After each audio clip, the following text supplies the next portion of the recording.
Alright, welcome everyone, we're Semblance of Sanity. I'm Caleb. I'm Jacob. And we're here for JoJo's Bizarre Adventure, Part 6, Episode 12. Alright, this is the last episode of the current batch, released by Netflix. Yep. Oh, I'm so excited. Pucci and Jolene have encountered each other, kind of, maybe. She doesn't know who he is. He very much knows who she is. He also probably knows what she's trying to do. Right. And this is just gonna be nuts. We're having our villain and our protagonist meet each other already. This is wonderful. Weza Reporto is here and could help, but yeah, he is out of the way at the very least. Yeah, he did get, rather badly hurt from this whole thing. So we need to get out of here, recover. Hopefully Emporio can pull a move here. That would be wonderful. That would be wonderful. Yep. I'm really worried, though, about the situation with the Speedwagon group. If Pucci's here, he's going to delay it even more. They might not get to be able to pass the disc off, given that they've now actually, Jolene the guy. Passes it to Weather Report, and he just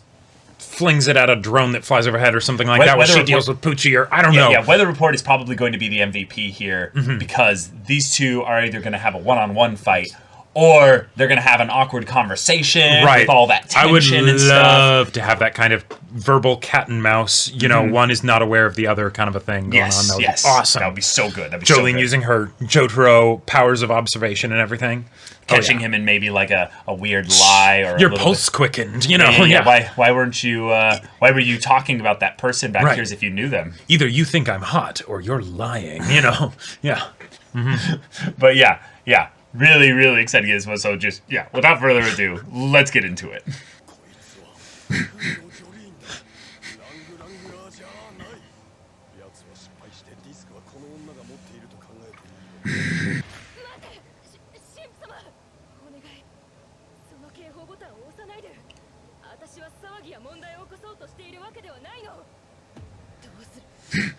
Now get her perspective, yeah,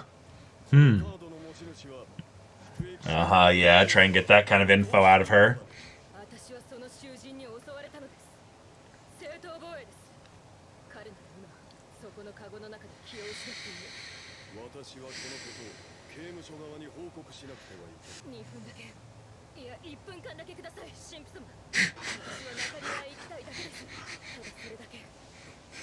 This episode will take place in just 60 seconds. Yeah. And soul. Yeah. A man of God should understand. Yeah. Whoa. Oh my God. Yeah. Good. Good move. Oh, and yet you were...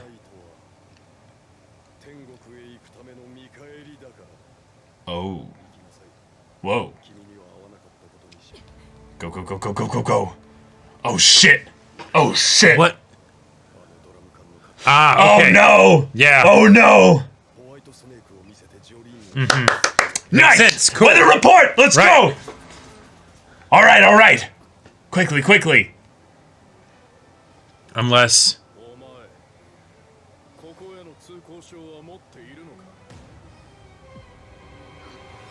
Shit! What? No! What? Oh my God. Wow. No! Now play the opening now. Yeah. All right. And we can hear the thread going around. Yeah, that is so cool. Oh, okay. Flashback? What? Oh, wow. Oh, shit. Okay. Really?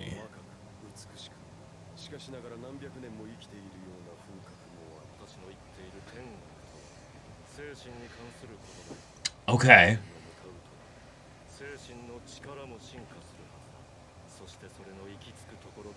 Whoa, Dio. All right.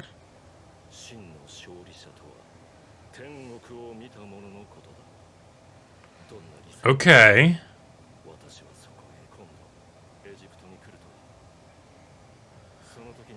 Why are you telling And me Jotaro all would this? have gotten it, and that's why he wants his memories? Yeah, yeah. Uh-huh.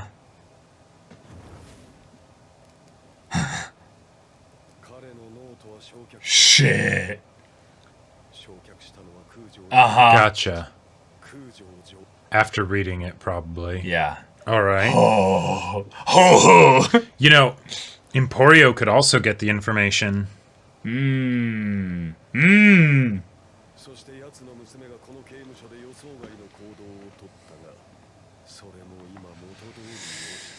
Whoa. Wow.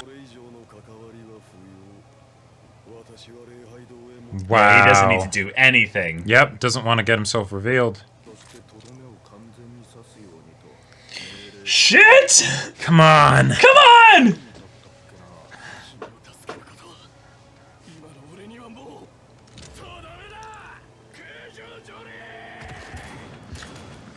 Yeah!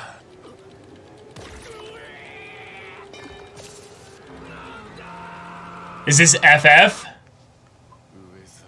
Oh!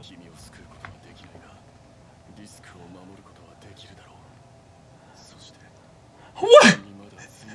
Raining frogs? Yeah, I guess. 1887年から1974年までの間にアメリカ・フロリダ州だけで50例以上の魚、カエル、ヘビ、羊の群れが空から降って Oh my god! 原住民が吹き矢に塗って使ったほどの猛毒を皮膚の下に持っている。 Oh god! Oh my Oh, no. god! Oh my god! Oh! Oh shit. このカエルは猛毒を持つヤドクカエルじゃないのか。その毒が体内に入ったら何秒もかか He る。 recognizes it. Do you have to cut off your hand? Oh. He On remembers the him? other side of that door. Oh my god. This is insane! This is just the first half! Holy shit! I love it! Weather report, you mad lad MVP!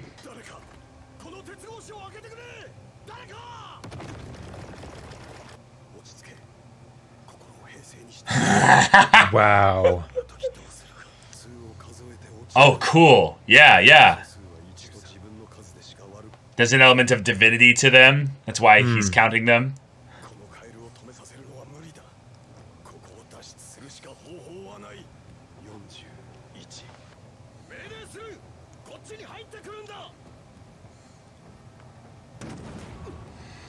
Oh, God.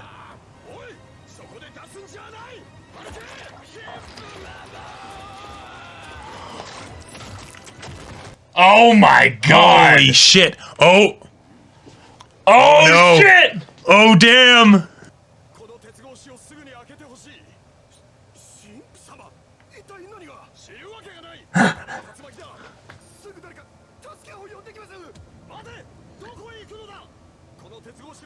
Wow. This is amazing.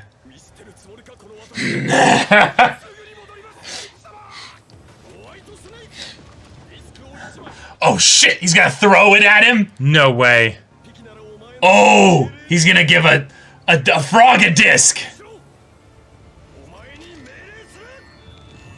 Wow.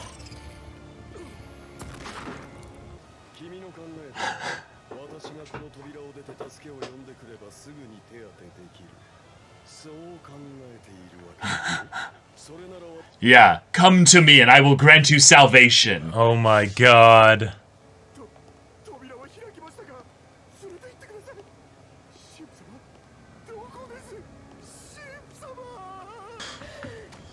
Breathe, girl, breathe.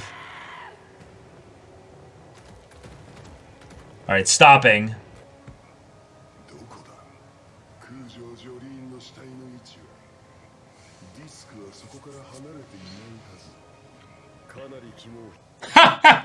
Yeah. That's a good range. That's a very good range, yeah.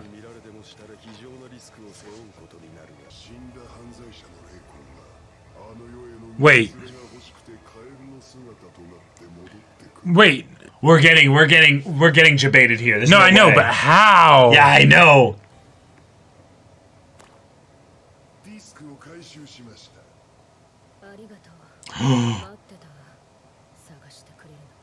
No way. Oh shit! No way. Let's go!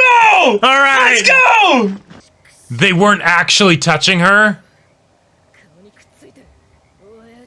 Or they were, but they weren't the ones that were dead and splattered, yeah.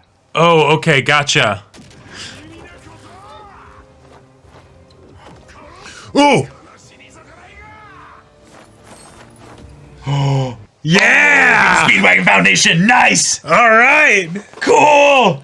Yes! Oh my god.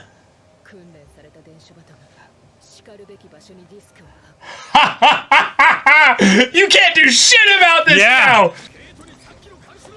Oh shit. Oh, to shoot the pigeon!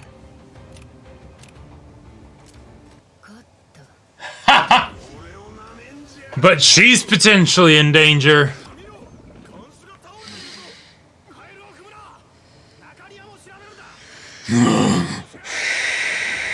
The thread on its leg. To find out who is the stand user. Yeah. Oh my god. So good. Oh, that's perfect. That's so good. That is amazing. Yes, let's go, Jolene. Yeah. Crap.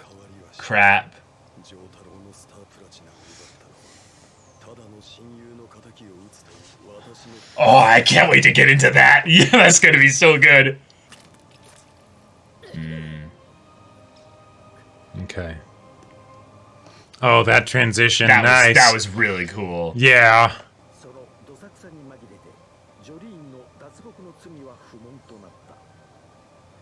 All right. Okay. Yes! Yes! All right. Awesome.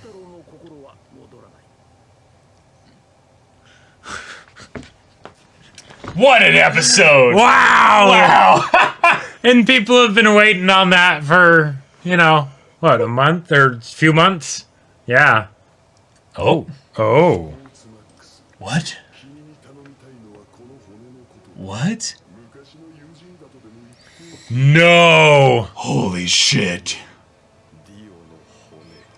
Whoa, my god. No. Oh! Are they going to try and bring back Dio again? Holy shit. Oh my god. We have full display of a stand ability here, and it's not even Jolene's or Pucci's.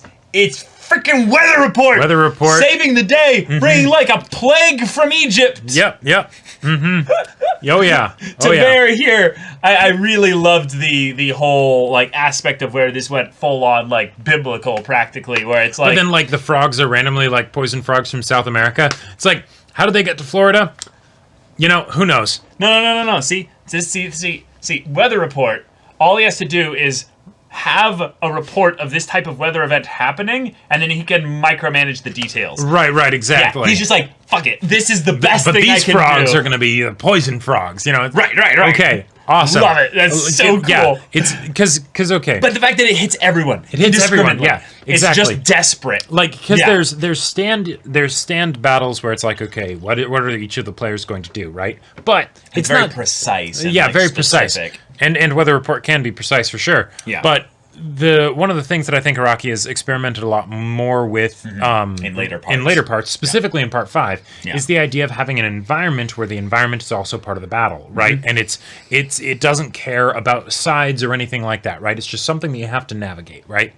You're on a train, and oh god, what would happen if you got pushed off the train onto the track, onto the ground or whatever. Environment has always been a part of the battles, but it's becoming more and more a part of the battles. Exactly, and I loved the extreme to which it ended up going with this one, where even Pucci, the big bad of this part, is in a situation where he is also helpless in his own way, because it's not just about whether he'll survive, but whether he'll maintain his cover. And that's a great way to basically make it so that you can kind of nerf your villain at the beginning, essentially, so that way they don't completely like break the conflict, right? Right. Without like Yeah. Yeah, it's just, I love it. He feels like a scummy, skeevy, scheming, Yep. kind of Dipshit. Kira kind of villain. uh-huh. Where he's not overpowered. He's Nope. not a god like Dio. Right. And now also bringing Dio into things here. We're setting it potentially that Dio could be the big bad of this part. Yep. In that it's a thing of where whatever's going to be the way in which Pucci kind of unlocks heaven's door or what Right. have you. Uh-huh. Because I want to make so many jokes about that, but also potentially could be trying to bring back his master, his friend, if you will. Apparently, he has one of Dio's bones. He has one of Dio's bones. And there's someone that's going to have a stand that will be helpful for that bone. Yeah. He went and traveled at the very least to Egypt probably to find, Dio again. Yeah. And of course at that point he found out that Dio had been defeated. had defeated him. It was all done. Book's There destroyed. were probably a couple servants of Dio that might have, let him know about what had gone down there. Yep. He then goes and just kind of goes back to, whatever his life is. I love the idea though of Dio, this megalomaniacal, egotistical, self-indulged, kind of god wannabe. Right. Had a friend with a human. Yeah. Someone who he wanted to use as a tool, as a test subject in some ways, but confided so much in him. Right, because there's... That's really curious. Pucci referring to Dio as a friend, okay, that's one thing. Now, when we see more of it, we'll get to see maybe if Dio actually considered Pucci True. like a friend. And that's Right, he might not have at all. He might not have, right? But regardless, the fact that Pucci even used that word is a big deal because I don't think we've ever had anyone refer to Dio like that before. Yeah. Maybe not even in part 1. It was Dio-sama, Dio-sama, Dio-sama. Yep. And then other than that, the only other person that called Dio a friend was Jonathan. Yeah. And that's it. Uh-huh. Yeah. So, okay, this is a great specific motivation for Pucci. I'm glad that we got that in this because, this was a clash that we had with our main antagonist, right? So getting that extra bit of perspective of exactly why he wants Jotaro's memories makes a ton of sense now. Yep. Cool. If this ends up being something where Dio is actually, resurrected in this part,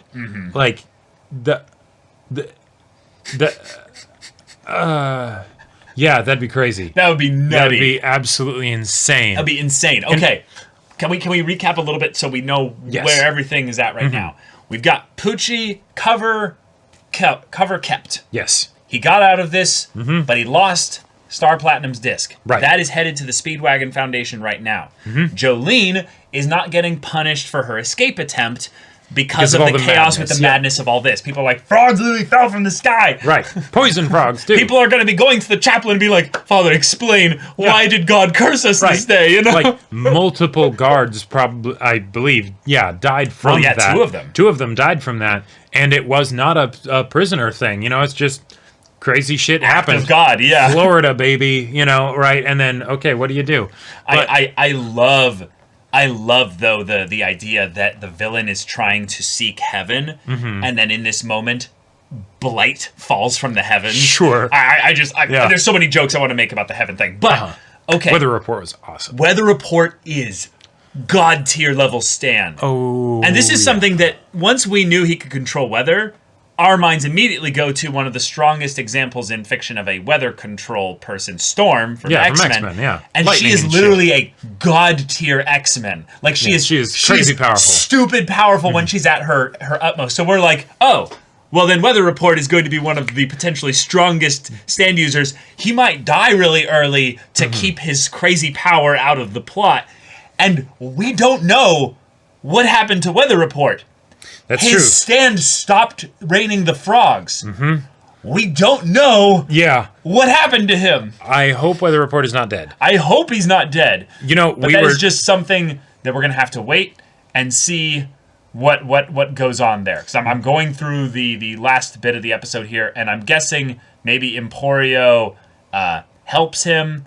But yeah, they focus so much on Jolene and Pucci and the disc that... Yeah, this was an excellent way to have your main character fight your villain and have there be no if you think about it, no permanent consequences stakes, of this fight, because what they were trying to do didn't involve the villain anyway. The villain was just trying to stop them from delivering the disc. They ended up delivering the disc, and they didn't find out who the villain was, right? Right. Nothing really has changed in the dynamic, and yet it does not feel like it was cheap or anything, right? Absolutely progress was had. Jolene does know what Pucci looks like now, even though she doesn't, mistrust Pucci or anything like that. So great. There's and the whole scene itself was super intense and thrilling, and it definitely had me on the edge of my seat. Yeah. Okay. Now that we've had our recap of sorts, this episode gave us primarily Pucci focus, though. Indeed. There was a little conversation that he had with Jolene in the beginning. Yep, I loved that. And there was something honest about it. He basically gives the no one is truly selfless. No one is truly selfless. They're all doing what they want to do, basically for their own selfish reasons to seek heaven. Now, I love that he brings this up because it ties directly into what we learn about him, and that he was a good, friend or servant of Dio. Right. Might have even... Crap, he might have even got his stand from Dio. We don't know. It's possible, yeah. It's possible. The fact that he says this is basically a form of him letting out that little bit of himself into kind of his own, circle here. Doing something for others is all an act of expecting a reward. To be kind to others is to expect kindness from others. There's no such thing as unconditional love. Now, given the faith that he prescribes to, at least publicly, that is contradictory to his beliefs, right? Or at least his public beliefs. Yeah. But I love that this is something that he brings up, contradicted by the idea that he believes that heaven exists. Right. So he's a Christian that believes in God and heaven, but he doesn't believe in the thing that makes the best aspects of Christianity what Christianity is. The idea of unconditional love, something that actually could be given from God to man so that man might then be able to love. And it's like, okay, cool, all right, cool. But he says, no, that's not a thing. But he does very much believe in heaven. Now, it might just be that he believes in the kind of heaven that Dio was talking about. Because he basically encountered a supernatural being that broke his religion, right? Sure. And then this being was saying that there's this heaven type thing that I'm going after. And so anytime he's talking about heaven here, he's not talking about the traditional Christian view of heaven or whatever. He's just saying this thing that a friend of mine was telling me about. But if that's the case, there's not much point in talking about that to Jolene. Right. Because anyone who you're talking to will assume you're talking about, regular heaven stuff, not Dio heaven stuff. So yeah. So this is a part of his mask, I would say, is that he talks about himself honestly to others, in a way that I would say builds up this little defense of people are going to see it the wrong way, They will and see me as a devout man of God. Exactly. A cover so that way Jolene doesn't start to wonder, why are you here? Why are you inquiring after the other guard? That was a stand user and things like that. What's the deal? Right. Yeah. But this is the part that feels almost like, I wonder if there's a translation error here, because the structure of this sentence baffles me. Yeah. He says, there's no such thing as unconditional love because unconditional love is a reward to go to heaven. Yeah. Now, that doesn't make sense. Right. That's what you get once you are in heaven. Get to heaven, right. Okay, I get that. And then sense. there's no such thing as unconditional love. You could even theoretically wrap your mind around that with the traditional Christian doctrine, because it's that can't exist here, right? Right. He's not saying that it doesn't exist at all. He's saying we don't have it. Yeah, that is our a world, thing of heaven. Right, exactly. But that didn't seem like what was being said. Yeah, it's a reward to go to heaven.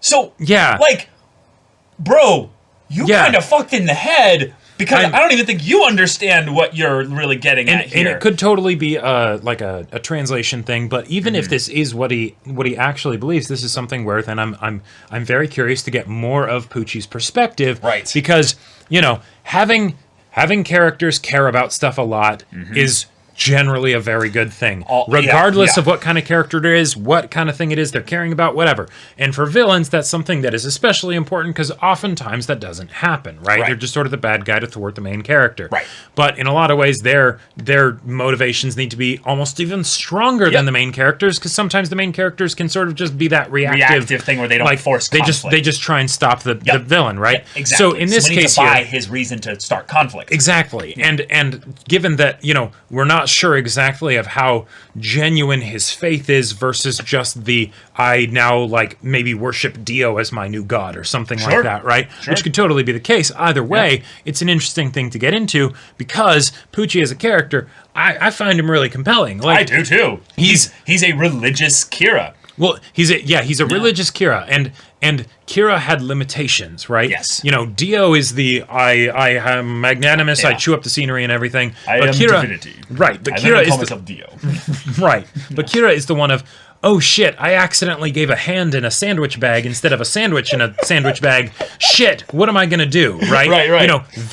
That's something that makes me want to root for them because it's like, how are they going to get out of this? How is he going to deal with the poison frogs, Pucci is like that kind of false representation of God in this environment where everyone sees him as like the voice of God. So he in and of himself understands that he's a fraud and a hypocrite on some level. Right. But he talks so much about his beliefs that it's like, wait, no. He has to believe this on some level because of the conviction with which he speaks with this. Yeah. And it's either, this is a way to look at it here, but I love his design of his eyes. There is a cross in his eyes. The thing of Dio being like, only those that have seen heaven. Okay. Maybe in his eye, in his belief, in his faith or what have you, he sees the picture of heaven. He sees it, but he hasn't actually attained it yet. Gotcha. That's why he's going through with whatever his scheme plan is here by taking people's stand and soul discs or what have you. Searching through Jotaro's memories. Doing all this stuff to set up a situation where he can then get what he wants, which makes him like a classic almost JRPG villain where he's not necessarily trying to kill God or become God, he's just trying to find God. Sure, yeah, and then, and if he is trying to become God, then hey, you can have Jolene with the power of friendship, then fight against God. Cool. And pull him back down to earth. Yeah, right. Yeah.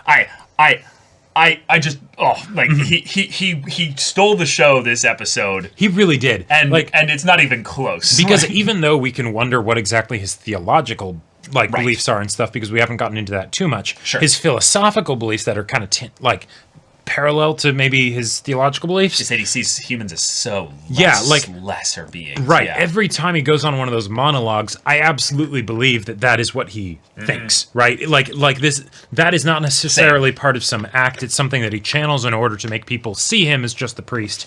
Right. But he genuinely believes that. Right. Yep. And so how those things get reconciled with his religious beliefs, his goals in the story, who knows? But I love it.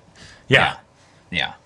Now, obviously, he needed to do that little bit of pontificating as the backdrop for him thinking, but also to set up that he's like, yeah, you can go. Right. But what he's also done is he's paid dividends potentially down the line where Jolene will feel like she owes him.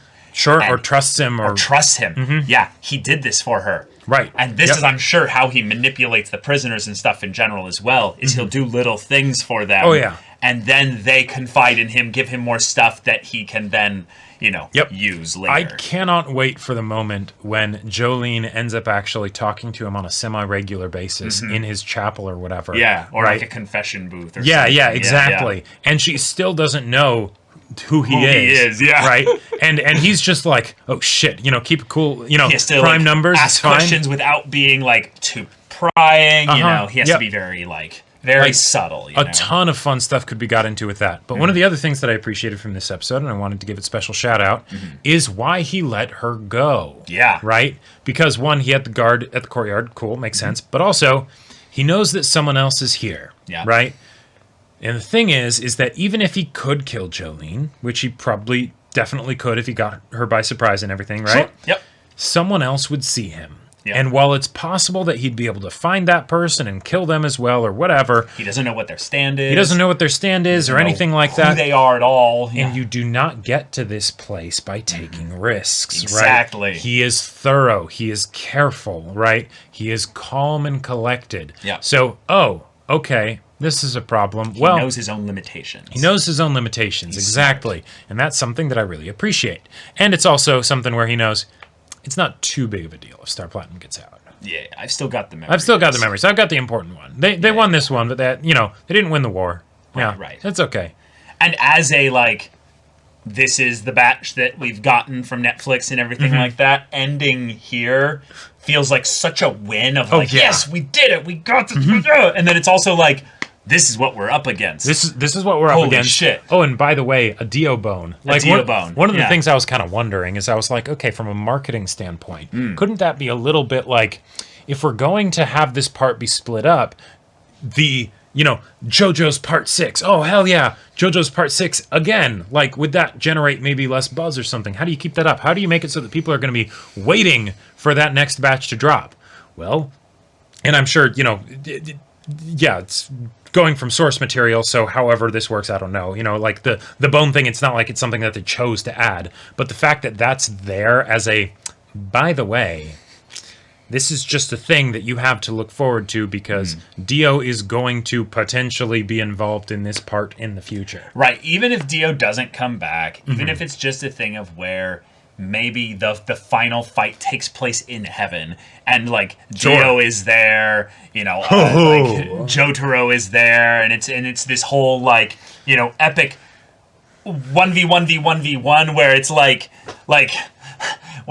Pucci and and Jolene are going at it, but it's then their stands, which then are, connected to spirits of their respective fathers, if you will, which then have their own stands, and then it's just this great, chaotic battle. I mean, there's so many ways they could take this. Yep. But I want to let you guys know that the fact that we've got, like, heaven canonically, because Dio said it. That's true. That's the word of God, by the way. God damn it! So it is law. It is law. Yeah, Obama, it is law.